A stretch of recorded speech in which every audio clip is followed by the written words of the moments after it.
पाप करते चले जा रहे हैं जन्म जन्म से, अब समझाओ तो समझ में नहीं आता। उनको चमत्कार दिखाओ कि आज बोले नाम तो जीवन में कभी दुख ना मिले बस, और जो कमा के रखा है उसको कौन भोगेगा? अवश्यमेव भोक्तव्यम कृतम कर्म शुभाशुभम। तुम्हारे जपने न जपने से प्रभु में कोई फर्क नहीं पड़ता, तुम में फर्क पड़ जाएगा। अगर भगवत विमुख हुए तो ये भी जन्म नष्ट हो जाएगा, तुम्हारा अहंकार काम नहीं करेगा। अभी मानव देह मिला, कर लो थोड़े दिन अहंकार, इसके बाद पता चल जाएगा। इसलिए अहंकार छोड़ो, शास्त्राज्ञा, संत आज्ञा, गुरुजनों की आज्ञा का पालन करो, जिससे तुम्हारा हृदय महान हो जाए। उस महान को प्राप्त करने के लिए हृदय महान चाहिए। तुम्हारा स्वरूप ही है आनंदमय। जीव सहज सुख त्यागी, सहज सुख राशि। तू अपने को नहीं जान पा रहा, इसलिए देह भाव से पापाचरण कर रहा है। अरे सावधान रहना चाहिए। दूसरे की निंदा सुनने मात्र से उसके सारे पाप हमारे ऊपर आ जाते हैं। कहीं परनिंदा हो रही हो तो वहां का सिद्धांत है, कान में अंगुली डाले, राधा राधा, कान में इसलिए कि अब दोबारा शब्द ना पढ़ पावे, और वहां से खड़ा होकर चला जाए। यदि सभा में किसी की निंदा हो रही है और वहां आप बैठे हैं तो आपको वैसे ही अपराध लगेगा जैसी वो निंदा कर रहा है, या उसका विरोध करे।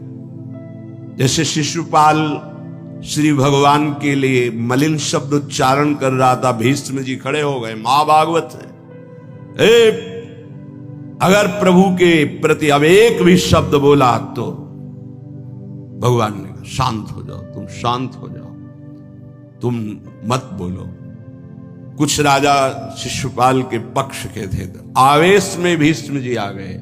अगर श्री कृष्ण को कोई एक शब्द भी बोले, मेरे आराध्य देव, पूरी सभा के ऊपर पैर रखता हूं। अर्थात हर वीर को ये मैं कह रहा हूं कि अगर श्री कृष्ण के विपक्ष में कोई बोला तो मैं रौंद दूंगा। केवल मैं भक्त ही नहीं हूं, मैं महाबली हूं। त्रिभुवन में कोई ऐसा जोड़ नहीं जो भीष्म अपने स्वरूप में आ जाए और फिर उसे।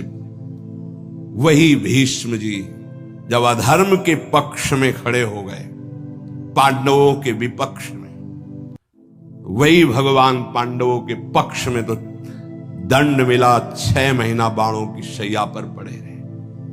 अधर्म के कारण परास्त हुए ने, ऐसे महावीर महाभागवत को कोई परास्त कर सके असंभव।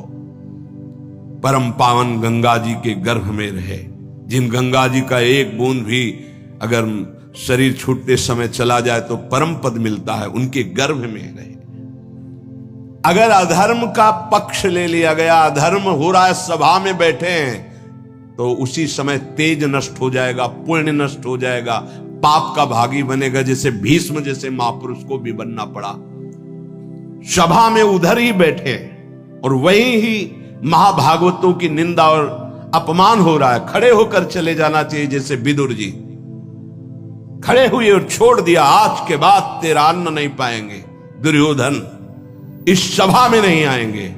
जिस सभा में धर्मात्माओं की निंदा हो, उस सभा का त्याग कर दे। एकांत उसकी झोपड़ी बनाकर रहना पसंद, भिक्षा मांग के खाना पसंद, अधर्मियों का अन्न नहीं, अधर्म सभा का सेवन नहीं। तो भगवान विदुरानी जी के घर गए थे। पर निंदा सुनि श्रवण मलिन, बचाना चाहिए श्रवणेंद्रिय को। जहां किसी की निंदा हो, अब तो शौक है इस बात का, निंदा करने का और सुनने का एक व्यसन है। अपने को बड़ा अच्छा साधक मान लेना, दूसरे को हे मानकर उनकी निंदा करना, ये क्या कर रहे हो?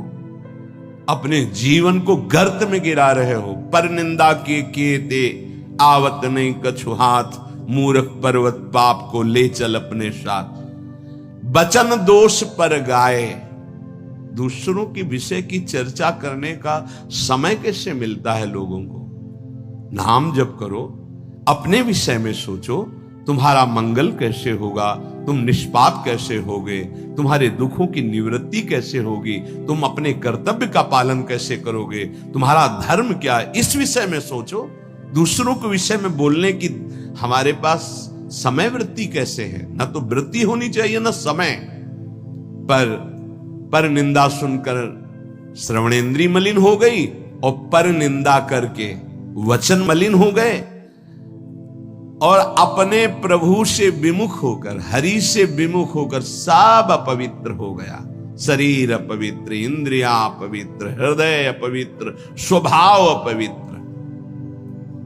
तुलसीदास व्रत दान ज्ञान तप शुद्धि हेतु श्रुति गावे, राम चरण अनुराग नीर बिन मल अति नाश न पावे।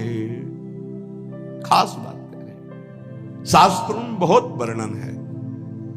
पाप नाश के बहुत से उपाय हैं, बड़े बड़े व्रत, कृच्छ चंद्रायण आदि व्रत, उपवास करने से कुछ पाप क्षीण होते हैं, लेकिन पाप प्रवृत्ति का नाश नहीं होता।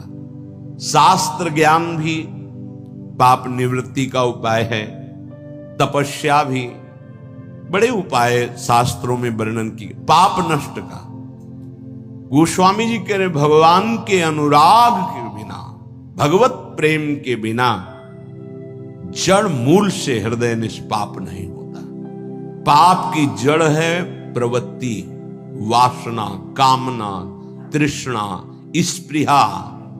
इनका जड़ से नाश हो जाता है जब हृदय प्रेम से द्रवित हो। अपनापन जब प्रभु से होता है, मेरे प्रभु, जहां हृदय में द्रवण क्रिया हुई, आंखों में अश्रु बहे, वो जो पवित्रता होती है, मम भक्ति युक्तो भुवनम पुनात, लोगों को पावन करने की सामर्थ्य उसमें आ जाती है।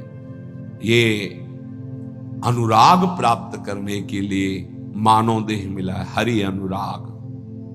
प्रेम प्राप्त करने, कहां प्रेम लग, जरा सी बात हमारे प्रतिकूल हो, हमारी गुरु निष्ठा, भगवान निष्ठा, पता नहीं कहां माया किस कोने में कर देती है कि उस समय में हम केवल उस सामने अनुकूलता को देखते हैं, प्रभु को नहीं देखते, प्रभु के विधान को नहीं देखते। ये नहीं समझ पाते कि हमारे सामने प्रश्न उपस्थित हुआ है, अब हमें अपनी इष्ट निष्ठा, गुरु निष्ठा को परिपक्व रखना है।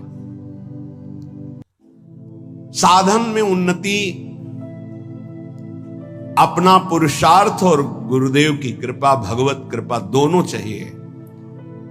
अगर पुरुषार्थ नहीं करोगे तो कृपा है उसका स्वाद नहीं ले पाओगे। कृपा रसोई बना करके सामने रख देना थाल, पुरुषार्थ उसे पाना।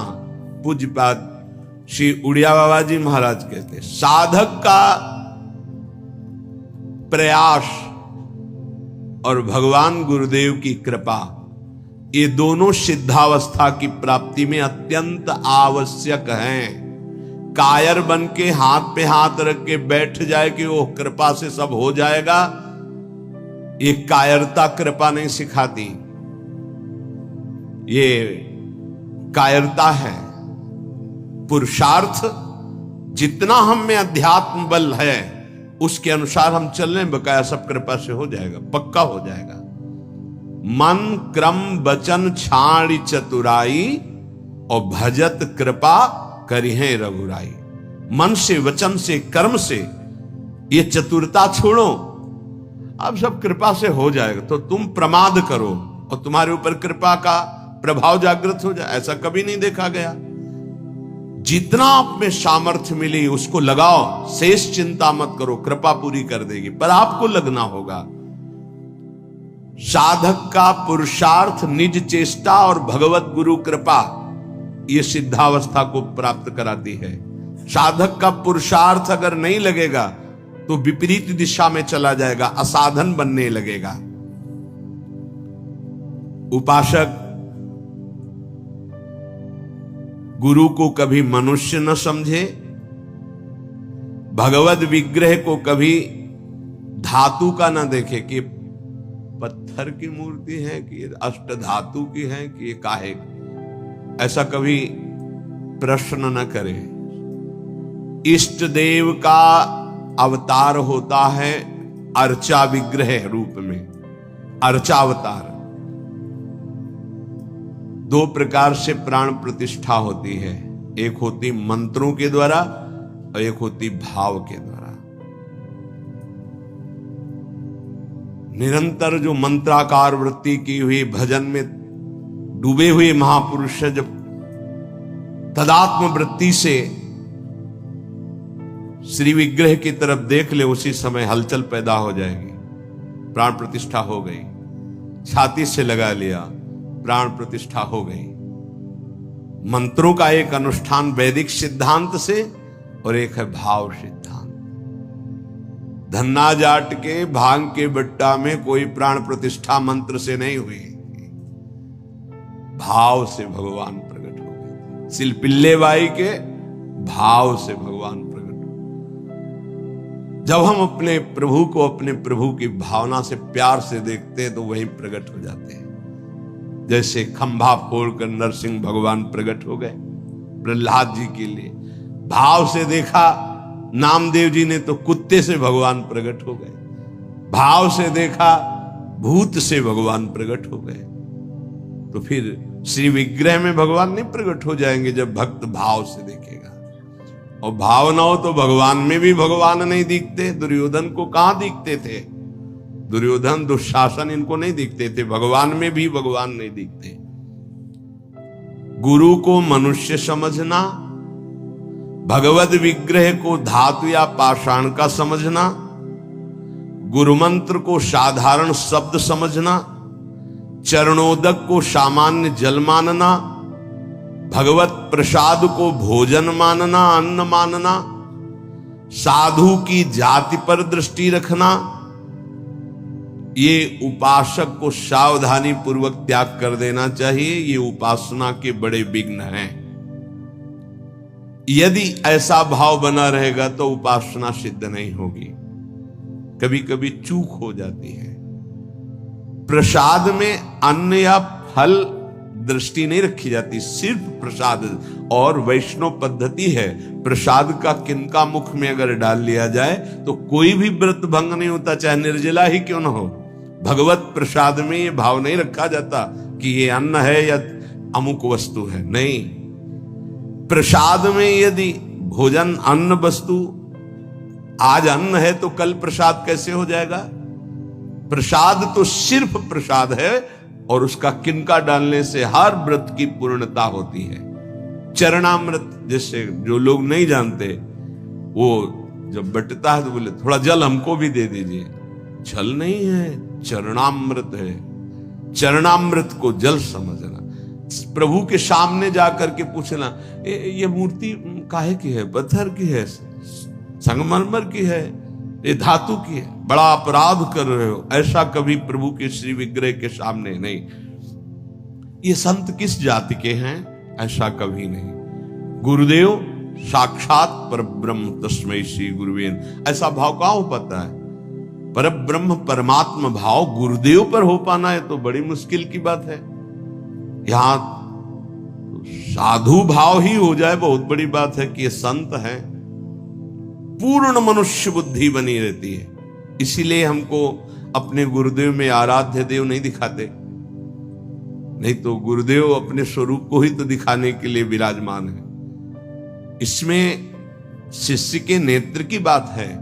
गुरुदेव तो कृपाल हुए हैं। जब हरिव्यास देवाचार्य जी अपने गुरुदेव के पास आए तो जब शिष्यत्व की बात की तो उन्होंने कहा, तुम्हें कुछ दिखाई दे रहा है? बोले नहीं। जाओ 12 वर्ष गिरिराज जी की परिक्रमा। फिर आए, राधे राधे। अब कुछ दिखाई दे रहा है? बोले नहीं। फिर जाओ 12 वर्ष, 24 वर्ष राधा राधा रटते हुए गिरिराज जी की परिक्रमा लगाई।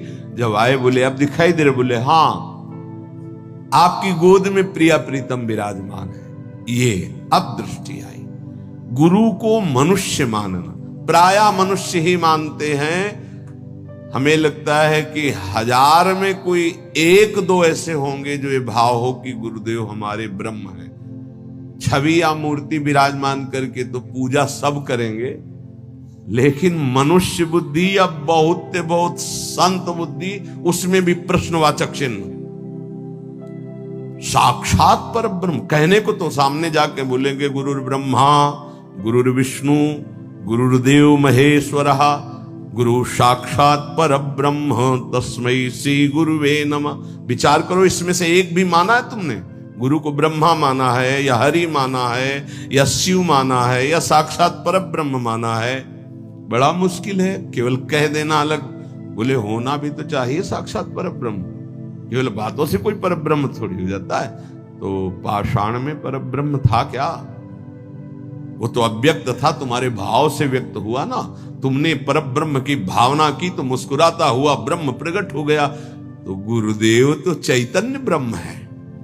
आपकी भावना यदि हो जाए, कुत्ते से विट्ठल भगवान प्रकट किए तो भावना ही तो की प्रभु प्रभु सूखी मत खाओ, थोड़ा घी रोटी मिला, नाथ आपके लिए ही तो है। तो ऐसे देखो साक्षात विट्ठल भगवान गुरुदेव में प्रभु आपका सर्वस्व, आपका प्राण मन तन सब, मैं आपकी ही तो उपासना कर रहा हूं, मुझे और कोई भगवान नहीं चाहिए।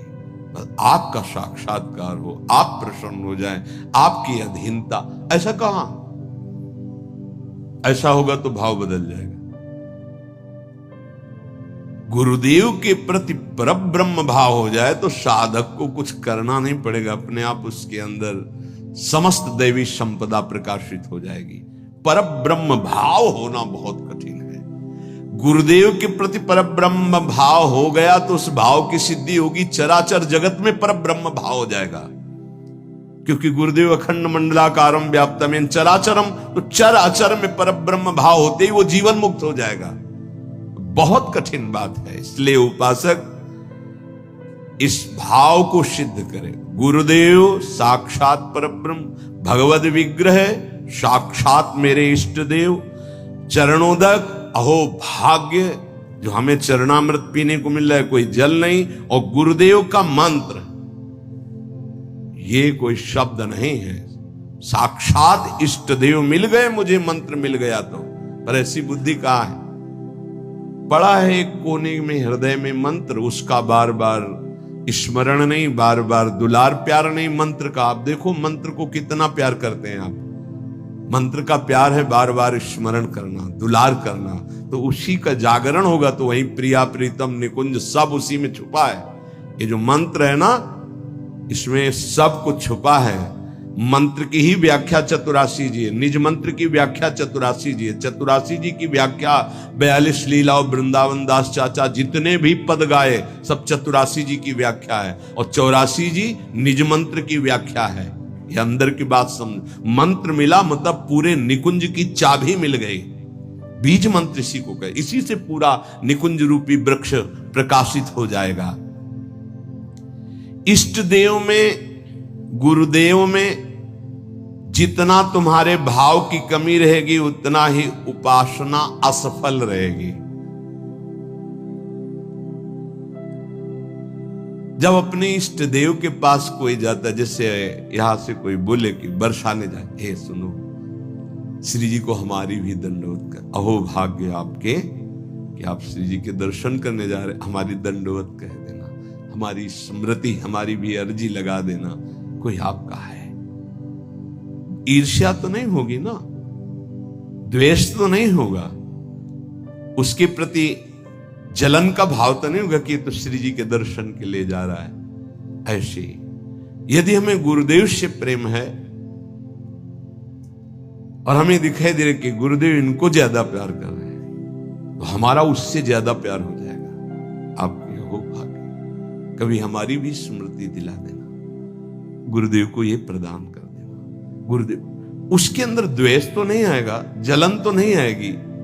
जब मनुष्य बुद्धि होगी तब जलन होने लगेगी, तब ईर्ष्या जागृत हो जाएगी। नापना चाहिए अपने हृदय में कि गुरुदेव के प्रति मनुष्य बुद्धि का लक्षण है, साधु बुद्धि का लक्षण है, या साक्षात पर ब्रह्म का लक्षण है। इतनी गोपी जन थी, क्या किसी को किसी के प्रति ईर्ष्या थी क्या? एक साथ बैठकर सब कात्यायनी की उपासना, एक साथ यमुना स्नान, एक साथ अनुष्ठान श्री कृष्ण को प्रीतम रूप में प्राप्त करने का। ऐसे सहस्त्रों उपासक, सही पूछो तो इतना भी अंतर नहीं, सबके प्रति प्रभु का समान प्यार है। गुरुदेव का, प्रभु का। पर जो जितना प्रभु मानेगा, जितना अपनापन करेगा, वो दूर रहकर भी अनुभव करेगा कि गुरुदेव का, इष्ट देव का हमारे प्रति सबसे अधिक प्यार है। यह सबको अनुभव होगा यदि आप पवित्र हृदय से, भगवत भाव से, तो आपको यह अनुभव होगा कि देखो, देखें या ना देखें, बोले या ना बोले, मिले या ना मिले, मेरा हृदय कहता है कि गुरुदेव, इष्ट देव सबसे ज्यादा मुझे प्यार करते हैं। ये भगवत भाव में रहता है। इष्ट देव और गुरुदेव की परिपूर्णता के भाव में जितनी कमी रहेगी, उपासना उतनी कच्ची रहेगी। इष्ट देव गुरुदेव की परिपूर्णता में, इष्ट देव में कभी एक देशीयता का भाव नहीं रहना चाहिए। मेरे इष्ट देव सर्वत्र विराजमान है, तभी सच्चिदानंद भाव पूर्ण होगा। मन उपासना किए बिना नहीं रह सकता, इसका स्वभाव है उपासना करना। यदि प्रभु की उपासना नहीं की तो भोगों की उपासना ये करेगा ही करेगा, तुम इसे रोक नहीं सकते हो। अगर ये भोगों की उपासना करेगा तो दुख, चिंता, भय, शोक, मृत्यु, इससे तुम बच नहीं सकते हो। और मन का स्वभाव उपासना करना, ये बिना उपासना किए नहीं रह सकता। यदि प्रभु की उपासना नहीं की तो विषय की उपासना करेगा, इसलिए बचाओ इसको विषय उपासना से और प्रभु की तरफ लगा दो। तो बोले, जानते हुए कि ये विषय उपासना पाप कराएगी, फिर भी हम इसे क्यों नहीं रोक पाते? तो श्री भगवान कह रहे हैं कि तुम्हारा ज्ञान 3 तरह से ढक गया। पहला, अग्नि में जैसे धुआं पर अग्नि है, अर्थात ज्ञान है, पर धुआं हट जाए तो सही ज्ञान दिखाई दे, ऐसे पहली स्थिति उपासक की विषय उपासना की तरफ, काम वासना की तरफ जब होती है, उस समय एकदम वो ज्ञान जागृत करने के लिए सत्संग आदि का सहयोग तो बच जाएगा। नहीं, दूसरी आती दर्पण में मल की तरह, अब उसमें बड़ा प्रयास करने पर। तीसरी आती है जेर में ढका हुआ गर्भ, अब उसमें समझ में ही नहीं आता कि क्या ठीक है क्या नहीं ठीक है, जो वासनाई वैसी क्रिया हो गई। आवृतम ज्ञान में तेनो ज्ञानिनो नित्य वैरिणा काम रूपेण कौन्तेय दुष्पूरेणानलेन च। हे कुंती नंदन, ये काम अग्नि है, ये कभी तृप्त होने वाला नहीं है। जैसे अग्नि में धीरे धीरे घी डालो तो भड़केगी, वो शांत नहीं होगी। ये ज्ञानियों का बहुत बड़ा दुश्मन है, तो अज्ञानियों का मित्र है। काम से ही तो सुख का अनुभव करते हैं। संसार में शास्त्रों की संख्या में केवल काम सुख के लिए ही सारा चिंतन है। देख लो, हमें पढ़ना लिखना है, खूब रुपया कमाना है, अपनी कामनाओं की पूर्ति करनी। काम का सीधा तात्पर्य केवल एक ही इंद्रिय से नहीं, सर्वेंद्रियों के भोग से है। अगर ये दुश्मन है तो किनका है? जो इस संसार रूपी महान दुखालय से मुक्त होना चाहते हैं। वैसे है तो दुश्मन उनका भी, क्योंकि दुख, शोक, चिंता, भय, पाप आचरण कराता है, पर वो मित्र मानते हैं, इसी से वो सुखी होना चाहते हैं। ज्ञानिनो नित्य बैरिणा, ज्ञानियों का ये दुश्मन है। तो कोई ऐसा न समझ ले कि ज्ञानियों को भी काम परास्त करता है क्या? तो यहां ज्ञानी शब्द शास्त्र ज्ञानी से, ब्रह्मबोध से नहीं है। ब्रह्मबोध संपन्न महापुरुष के हृदय में नहीं स्वात्मा रामम विषय मृग तृष्णाम भ्रमयति, भ्रम पैदा ही नहीं कर सकती माया। जहां आता है जो ज्ञानिन कर चिता परई बरियाई विमोह बस करई, वो शास्त्र ज्ञानी, ब्रह्मबोध संपन्न महापुरुष नहीं। वहां गुंजाइश ही नहीं है। जैसे भगवत प्रेमी महात्मा नहीं, अभी वैदिक भक्ति, गौड़ी भक्ति तक हो सकता है, लेकिन अनुराग, जहां अनुरागात्मिका भक्ति जागृत हुई, प्रेम लक्षणा भक्ति, वहां प्रवेश नहीं किसी विकार का। ऐसे ही शास्त्र ज्ञान साधना तक हो सकता है काम का प्रभाव, लेकिन ब्रह्मबोध संपन्न महापुरुष के हृदय में नहीं। ऊसर बरसई तृण नहीं जामा, संत हृदय जिम उपज न कामा। भगवान कह रहे हैं दुष्पूरेणा नलेन च, ये कभी पूर्णता नहीं होती काम में। अग्नि में घी की आहुति सुहाती सुहाती डाली जाए तो कभी वो बुझेगी नहीं, बढ़ती चली जाएगी। ऐसे ही कुछ लोग सिद्धांत कहते हैं भोग से योग। भाई शास्त्र तो आज्ञा नहीं करता ऐसा। न जातु कामः कामानाम उपभोगेन शाम्यति हविषा कृष्ण वर्तमेव भूय एवाभिवर्धते। कभी काम भोग से कामनाओं की शांति नहीं होती और बढ़ती है जैसे आग में घी डालने से। कलयुग है, बड़े सिद्धांत चलेंगे। कलयुग में शास्त्र विरुद्ध आचरणों की बाढ़ आ जाएगी। शास्त्र सम्मत चलो, परिपक्व अवस्था आएगी तो सिद्ध हो जाओगे। सिद्धों का नाटक न करे, नहीं तो माया जब अपना नाटक खड़े करेगी तो आप टिक नहीं पाओगे। और जो सिद्ध हैं उनके आगे से लजाकर भाग जाती माया, अपना कोई प्रभाव नहीं दिखा पाती। नाटक मत करो, ईश्वर की माया बड़ी प्रबल है, डरते रहो। जब परिपक्व अवस्था आ जाएगी तो भ्रम ही खत्म हो जाएगा। आजकल नए नए सिद्धांत बनाए जाते, नई नई बातें प्रकट की जाती हैं। ये समझ में नहीं आता कि शास्त्र सम्मत आचरण करने वाला महापुरुष ही सिद्ध होता है, शास्त्र विरुद्ध आचरण करने वाला नहीं। जिस समय माया ये देखेगी कि तुम मायापति के भी ऊपर सिद्ध हो गए हो, फिर वो जब प्रश्नवाचक चिन्ह खड़ा करेगी तो फिर नहीं निकल पाओगे। यहां बड़े बड़े झुक के निकले हैं, कोई भी हो। इसलिए हर उपासक से प्रार्थना है कि दंभ नाटक पाखंड न किया जाए। धैर्य पूर्वक चलोगे तो सिद्ध हो जाओगे। तुम्हारा जन्म ही हुआ है सिद्ध होने के लिए। कभी भोगों से योग की प्राप्ति नहीं होती। जगत गुरु भगवान श्री कृष्ण से बढ़कर कोई ज्ञानी नहीं है। त्यागात शांतिरनंतरम भगवान के शब्द हैं, और ये भी भगवान के शब्द हैं। और लोगों का मन यही चाहता है कि कोई ऐसा मार्ग मिले जिससे मनमानी भोग भोगने को मिले और योग भी हो जाए। फिर क्या है, फिर तो भीड़ वही लगेगी जहां भोग से योग है। भोग त्याग से योग, उसमें तो कोई बिरला। कोई एक पाव भगत जी में मोरी। आज शास्त्र की मर्यादा को ही नहीं समझा जाता है। जो जितना मन, फिर अंत में बड़ी दुर्गति होती है। मनमानी आचरण करने वाले की अंत में बड़ी दुर्गति होती है। इसलिए सावधान, तस्मात् शास्त्रम प्रमाण। आज तक ऐसा कोई सिद्ध महापुरुष नहीं हुआ जो शास्त्र मर्यादा के विपरीत आचरण सिद्ध होके करता हो।